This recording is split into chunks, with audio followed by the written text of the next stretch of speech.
A man is the victim of a horrible crime and 911 puts him on hold? What? A small town in Brazil uncovers a disgusting pile that may lead to a dark conspiracy. It's a pile of what? Who knows? You have to keep listening. And then we stay in Brazil to look at a man who had a close encounter of the burned kind. Today on Dead Rabbit Radio.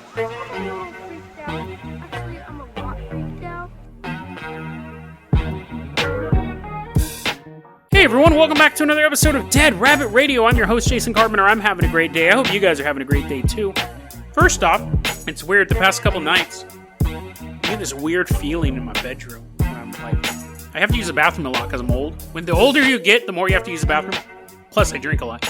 I go in to use the bathroom, it's my bedroom, and then when I come out, for like the past couple nights, like I don't want to turn my back to the, like, it's getting creepy, bro. I sleep in my living room, because it's just some weird thing that I have. Sleep in the living room. Spend most of my time in the living room. Sun goes down. I have to still go to the bathroom. I go into my bathroom. It's creepy. I don't know if it's just me. I don't know if it's just stress. It most likely is both of those things, rather than some sort of phantasm trying to get me after urinating. But yeah, dude, it sucks. So I'll keep you guys informed. I'll keep you guys informed of my impending nervous breakdown, because I think there's a goblin in my bedroom is how it would be the best way to say that. Also, let's give a shout out to our newest Patreon supporter. We got Sean in the house. Sean, thank you so much for supporting the show. It really, really helps out a lot. You're going to be our pilot. You're going to be our captain this episode. It really, really means a lot. If you can't support the Patreon, that's fine too, guys. Just help get the word out about the show. Really, really helps a lot. I really, really appreciate it. Sean, I'm going to flip you those keys to the Carpenter Copter. First off, we are flying out to Macon, Georgia. We're coming over. I imagine Georgia has lots of trees, right? Florida's all swampy. Georgia has a bunch of trees. Tennessee, I imagine, is all a bunch of hills and stuff like that. I don't know. I don't know really anything outside of 10 miles of where I'm currently living. We're flying over the trees of Georgia. And it's May 19th, 2020, so super recent. This is a couple days ago. Now, this specifically, if you live in Macon, Georgia, you can actually visit this location. This may be a new, like, true crime hub. Guys, if you live in Macon, Georgia, I know, isn't it Macon? Macon, whatever. If you live in Macon, Georgia, get ready to go out there and start tearing down street signs, because this is going to be an amazing spot for history. It's on Forest Hill Road and Northside Drive. I guess there's like a CVS pharmacy in the area. There's a hotel in the area. We're going to meet a man named Chris Key. So let's land our helicopter in the parking lot of this hotel. We're like crushing cars and stuff. We all jump out of the Carpenter Copter just in time to see Chris Keys. He's 56 years old. He's a teacher, married teacher. He's a normal dude, right? If you're not a teacher and you're not married, you are abnormal. So we're all abnormal. We're the freaks, the chuds crawling out of the helicopter. Chris Keys, he's a teacher, he's married, he's at the CVS pharmacy doing normal person stuff. He's buying stuff, he's trading money for goods and services. So after he's done doing normal stuff, he gets in his car. And right then, two dudes walk up and they're like, yo, put a gun to his head, drive to the hotel. And he's like, oh, I'm just a normal person, I'm a teacher, I'm married. And they're like, we don't care. Actually, I've heard a tip. If someone ever has a gun on you, don't say I have a wife and kids, or don't be like pleading like that, because a lot of times the people who have the gun may have like a crummy life, and they're like, what? I don't have wife or kids. Like, don't, you can be like, yo, I'll give you all the money and stuff like that, like, here you go. But don't be like, no, my life's totally awesome, please don't kill me. Everything's perfect. Don't just, you're supposed to humanize yourself, but don't brag. I guess would be what I have. Not only do I have wife and kids, my wife is Britney Spears and my kids are millionaires. Anyways, you should humanize yourself, but don't brag. That's a tip if you ever get taken hostage. That's a Dead Rabbit Radio tip. Anyways, I'm a normal person. We'll continue the narrative. We don't care. We're taking you to the hotel. And they take him to the hotel, and they rob him. They take his cash. Give me that money. Take $70 in cash, and they leave. Now, Chris is like, no, my normal life has now been destroyed. I've been robbed a single time in my life. He calls up 911, and for 1 hour, nobody shows up. 911, what's your emergency? In air quotes, emergency. We don't need... No, I just got robbed. Yeah, whatever. We don't believe you. So he's doing that for an hour. Finally, the cops show up. And the cops go, he tells the cops the story. Look at me, I'm a totally normal person. I got robbed. The cops go, sir, listen, what do you think we are, cops? What do you think it's our job to go arrest people? We can't catch this guy. And even if we caught the guy, there's nothing we can do with him.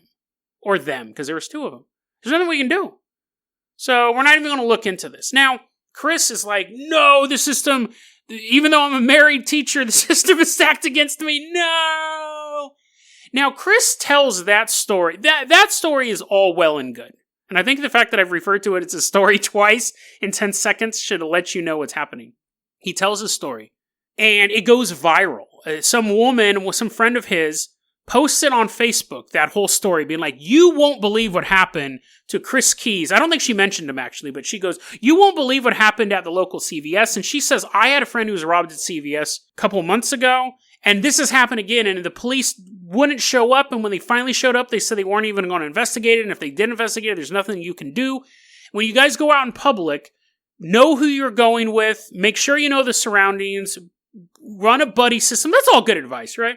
The story wasn't true, though. And I'm going to tell you this right now. Here's another Dead Rabbit Radio trip. If you're going to lie about something like this, don't say the cops are a bunch of idiots. Because what happened was the post went viral, and people started complaining to the police department. So the chief is like, do we have a report of this happening? And the cops are like, no, we were never called out there. Chief goes, okay, you need to find out what happened, because either this guy's faking the story, or he didn't report a crime, but either way, he's making us look bad. So if he had just told that story and be like, I got robbed, and I bother not to call the cops, it was only $70, I'm lucky I got away with my life, the post still went viral, but the cops would have been like, well, it's his choice whether or not to investigate it. The fact that he says it took an hour for the police to show up, they refused to help me, and they said they're powerless even if they did help me. The police obviously look into this. Now the real story comes out. Chris Keys, married teacher, he wants to have gay sex. So he decides to put an ad on Craigslist and says, meet me at this hotel room. So he goes to the hotel room, two dudes come in with guns and take $70 from him and bounce. Now, this episode is becoming a lot of Jason advice. One, don't cheat on your wife, right? That's pretty tacky. So don't cheat on your wife. That's rule one. That's life lesson two. Two, if you are going to cheat on your wife, you should use the buddy system. You should bring a friend with you in case you get robbed. It's funny because all of the advice the girl said at the ending of her post, where she's like, know the area you're in, know who you're talking to, have the buddy system. If he had followed that advice, he never would have get robbed in the first place.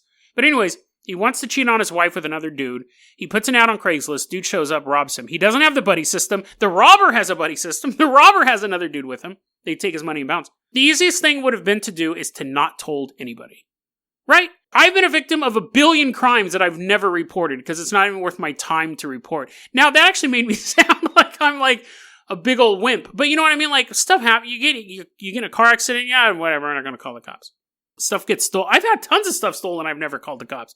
People breaking into my car, unless I was trying to get insurance out of it. If I didn't have insurance, I never called the cops. Or insurance that would fix my windows. I didn't care. Oh man, someone broke into my car, took my bag. I cared, and I would look for my backpack, and I was very, very angry, but I didn't involve the cops. This guy, he's now in jail for solicitation of sodomy. And, which I didn't even know was a crime. I thought so that's like, there's solicitation for prostitution, and then this one specifically for sodomy. He's like, no, we were only going to do mouth stuff. No, but it doesn't matter. That's the charge. And he could have just gone home and said, oh yeah, I lost $70.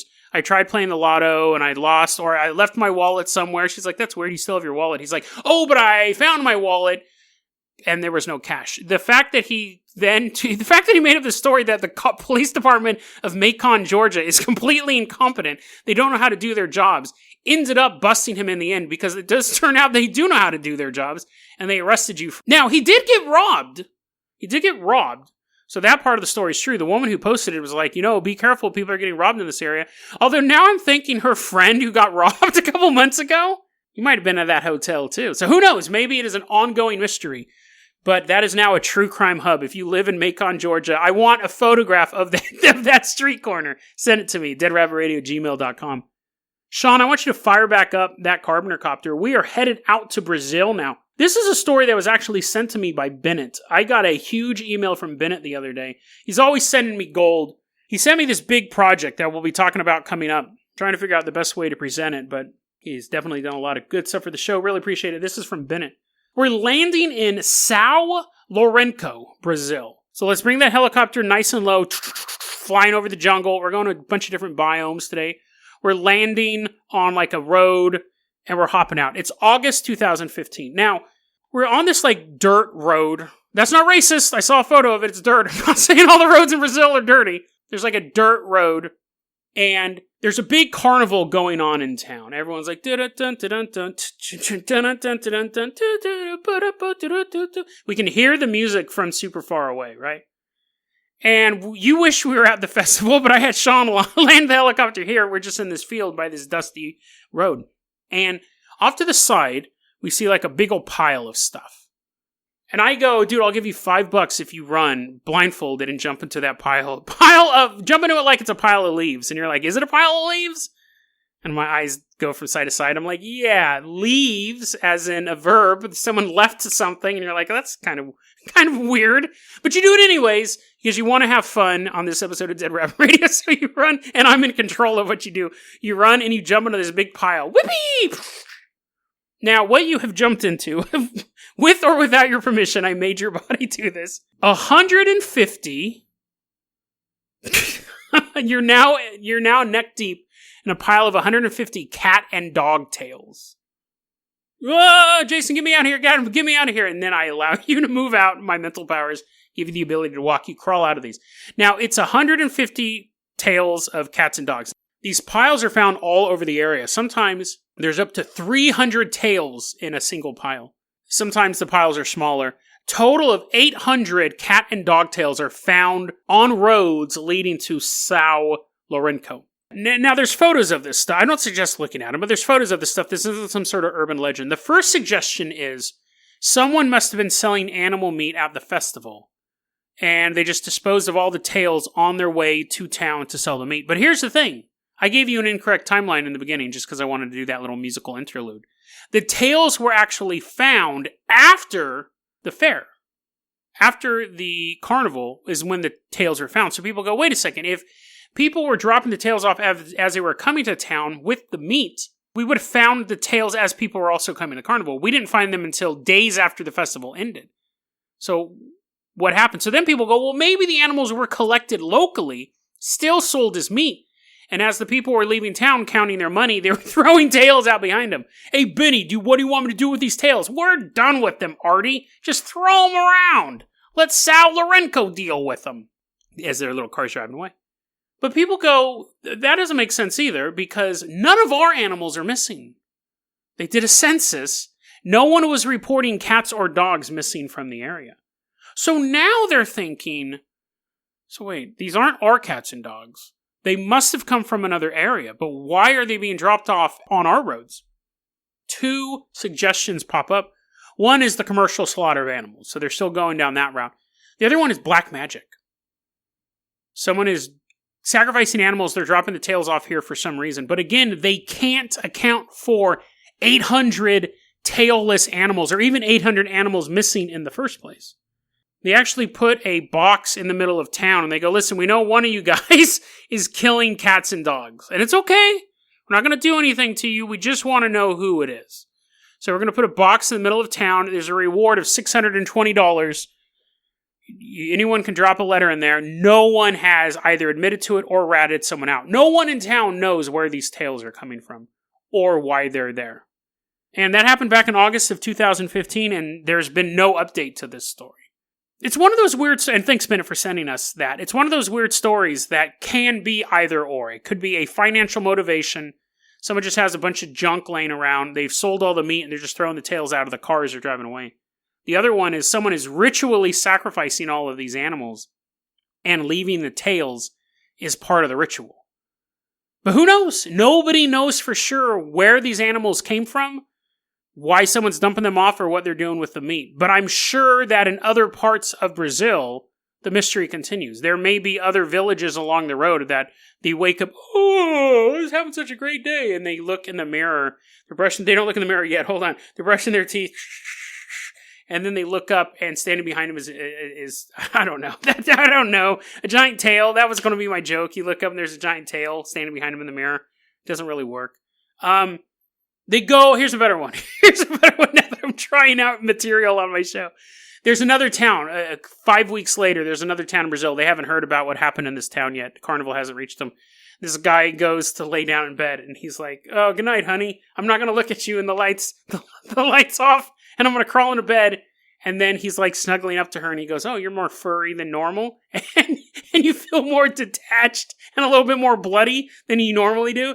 And he's like hugging his wife, and he starts making out with her. And then the light turns. Why am I even continuing this stupid thing? The light turns on, and his wife's like, oh! And then he realizes that his wife is like standing at the doorway, turn on the light, and he's making out with a bag of cat and dog tails. And then like there's some dude like walking through the city. With, I don't know, I want him. Some dude walked through the city with like a hood on, and he has like a bag of cat and dog tails, and he's like, I don't know. I think I've officially lost my mind. But let's go. What was that? Let's go ahead and move on to the next story while I still have some semblance of a thought process. Sean, I want you to fire up that Jason Jalopy. We're leaving behind the man with the bag of cat tails, who's also causing people to have sex with him somehow. We're going out to a town known as Araçariguama, that's in Brazil. Now, a lot of this story, there's been a couple stories on this, but I got the bulk of my information from an article called Burning Man of Brazil, written by Dr. Abner Malady. I don't think he's a real medical doctor. This is from a website called Wormwood Chronicles. So thank you, Dr. Abner Malady. I want to see that. I want to see where you got your medical degree. This is a story that takes place on March 4th, 1946. Fairly well documented. There's been a couple different versions of the story. There have been witnesses that have come forward and things like that. Sean, pull us up to this town. It's a population of about 7,000 people, so it's a pretty big town. But on this particular night, on March 4th, 1946, on the outskirts of this town, the way outskirts of this town, about 2 miles away, there is a house, and it is populated by the Filho family. And there's a carnival there's a lot of carnivals this episode. There's a big carnival going on. So his family is not home. The family of João Prestes Filho. João? How? Mr. Filho's family is not present. They're at the carnival. So Mr. Filho had just gone fishing with his buddy, and his buddy and him were walking through the jungle alone. Then the buddy peels off to go to his house, and Mr. Filho goes home to his house alone. Door's locked. Oh, you kidding me, dude? My family's two miles away. I don't have the keys. I didn't really plan this out well, but I'm skinny enough I will crawl through my window. So he crawls through his window, and he's now in his pitch black house, and then he sees a bright light outside of his house. Automatically draws his attention, and he turns and looks, and this fiery orb comes into his house, and then torches him. He feels a heat beam hit the entire upper half of his body. In an instant, he's burning. He's not on fire, but his skin is fried. Ah! Ah! He begins screaming, but there's no one around to hear him. There's no one around him for 2 miles. The orb disappears, and he looks down at his hands, and they're burned into claws. Can't even move his fingers. It's just torched. Ah! He can feel the burns on his face. He can feel the burns on his upper body. He doesn't have a phone. He doesn't have a car.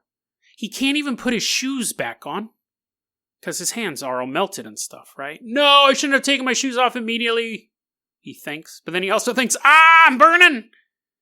He has to walk for 2 miles, barefoot, along this dirt path to get to town.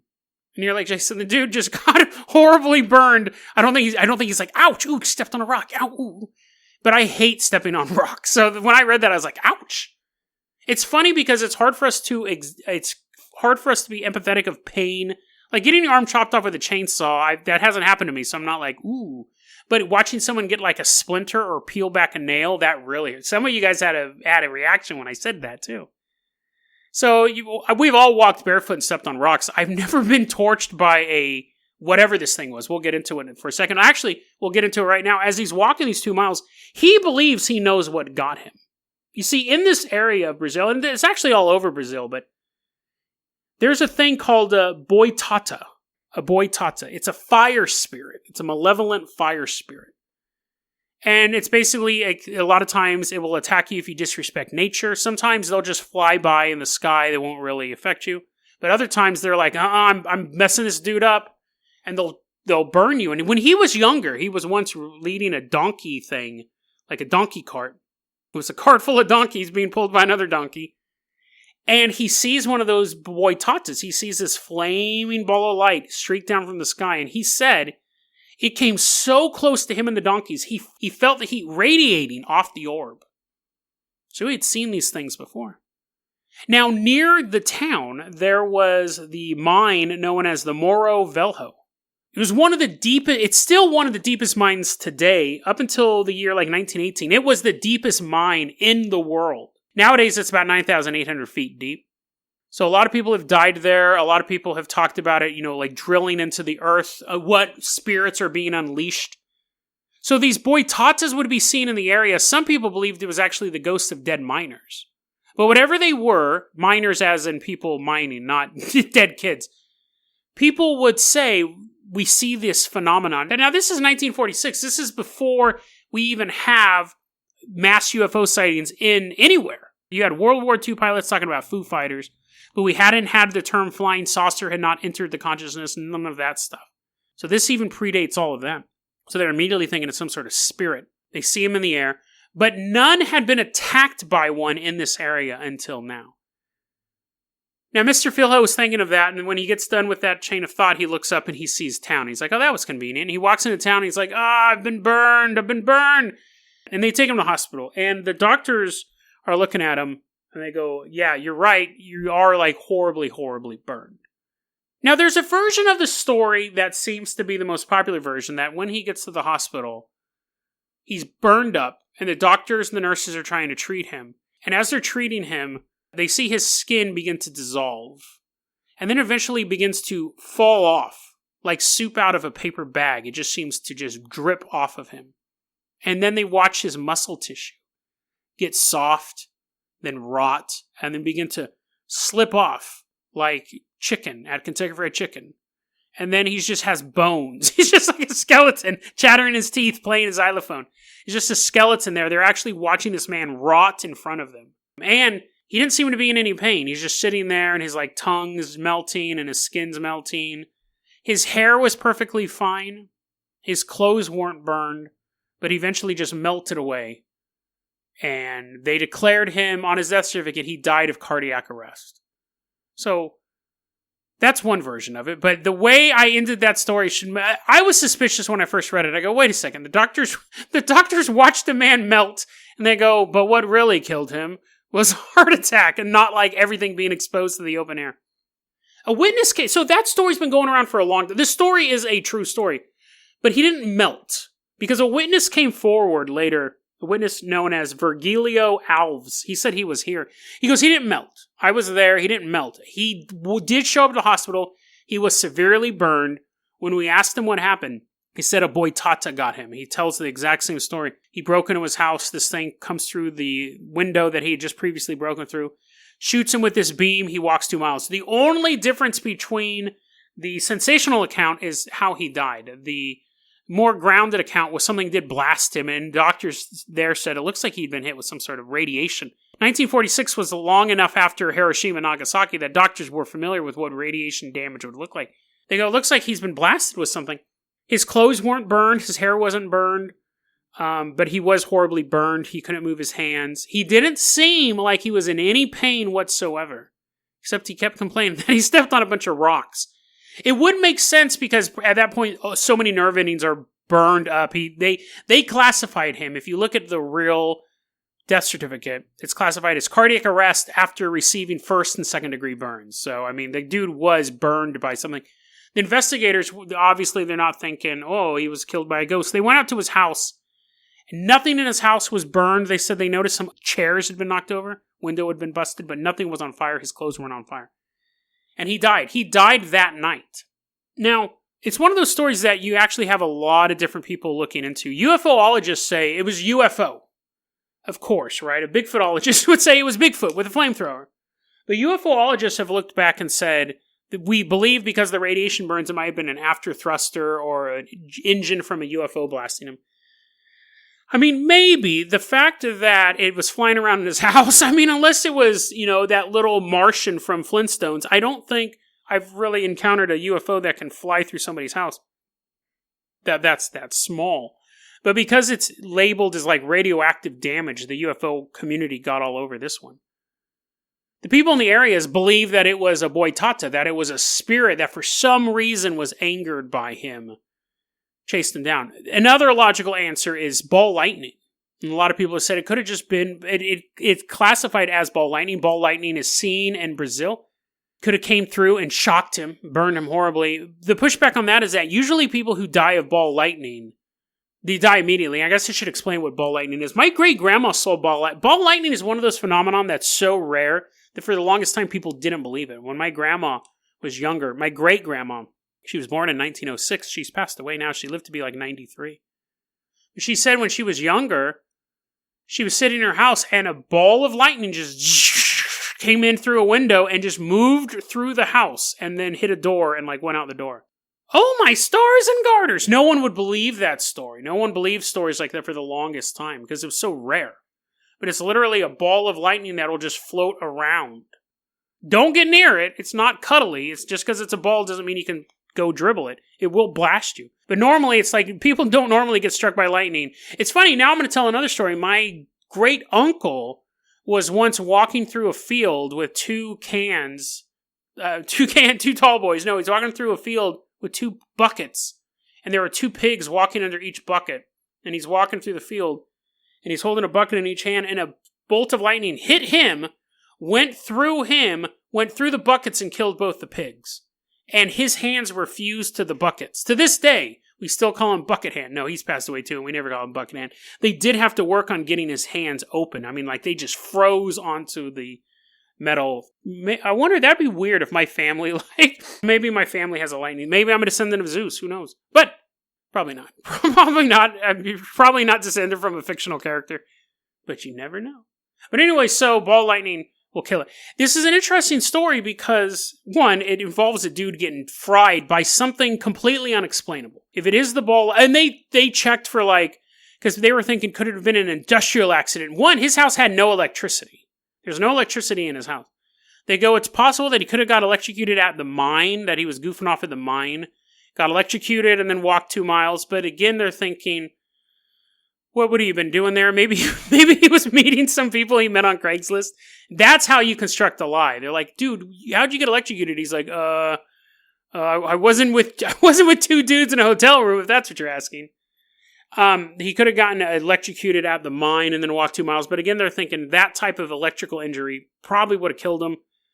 So what was it? Radiation has a more lingering death. What is it? And also, now that I think about it, why did the melting story get started in the first place? It almost seems, now that I'm talking about it, seems like disinformation.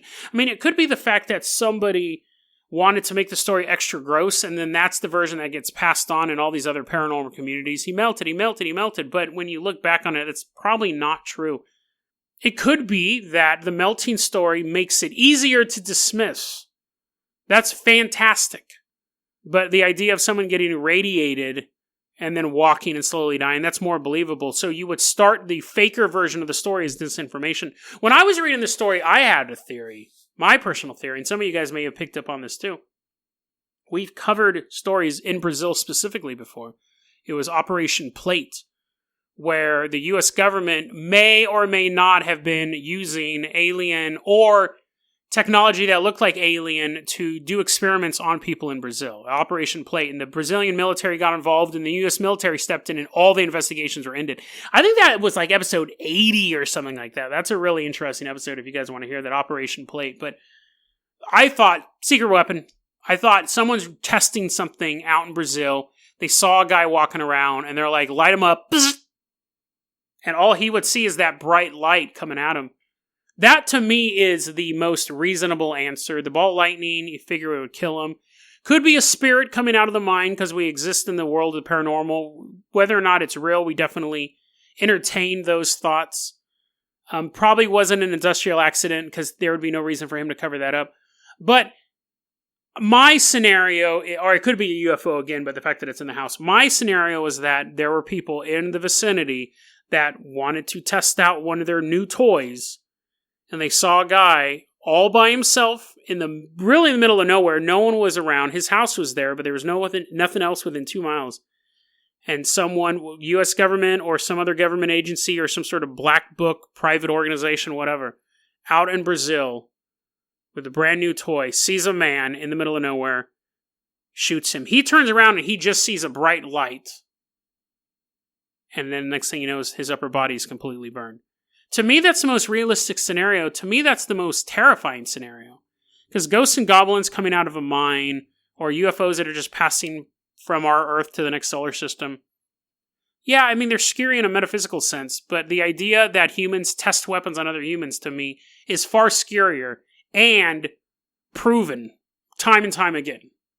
So, it's possible that this man was the first victim of a death ray that just turned out to be too unpredictable. Didn't kill him on impact. Couldn't use it in any sort of battle capacity because anyone you shoot with it would still be able to walk around for 2 miles, go home, and still tell where you were, what you were hit with. The thing that killed Mr. Vilho may be sitting in a laboratory somewhere. Not made on another planet.